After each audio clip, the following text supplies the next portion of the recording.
તો પૂર્વ ધારાસભ્યએ ગુજરી બજારને લઈ પોલીસને રજૂઆત કરી છે। જમાલપુર ખાડિયાના પૂર્વ ધારાસભ્ય ભૂષણ ભટ્ટે રજૂઆત કરી। ગુજરી બજાર બકરા મંડી બની ગયું હોય તેવું લાગે છે। ભૂષણભાઈ ભટ્ટે મ્યુનિસિપલ કમિશનરને પણ રજૂઆત કરી।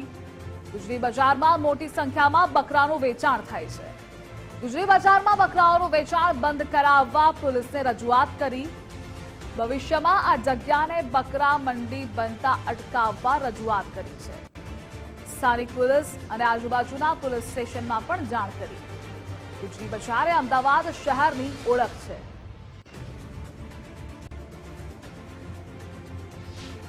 બે એક મહિનાથી મને રજૂઆત મળી હતી કે અહીંયા આગળ બકરા મંડીની શરૂઆત થઈ છે।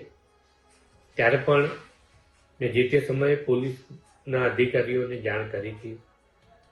કારણ police station, Haveli police station અને એલિઝબેથ પોલીસ સ્ટેશન।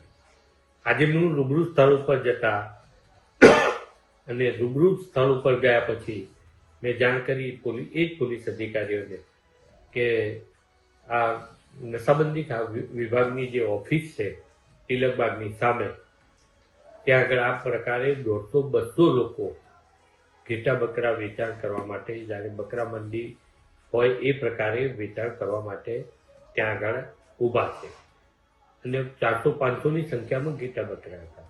બકરા મંડી હોય એ પ્રકારનું વાતાવરણ જોવા અહીંયા બકરા મંડી હતી નહીં, છે નહીં, આવતીકાલે એ ના રહે કે ન થાય એના માટે થઈને મેં સ્થાનિક પોલીસ અધિકારીને જાણ કરી।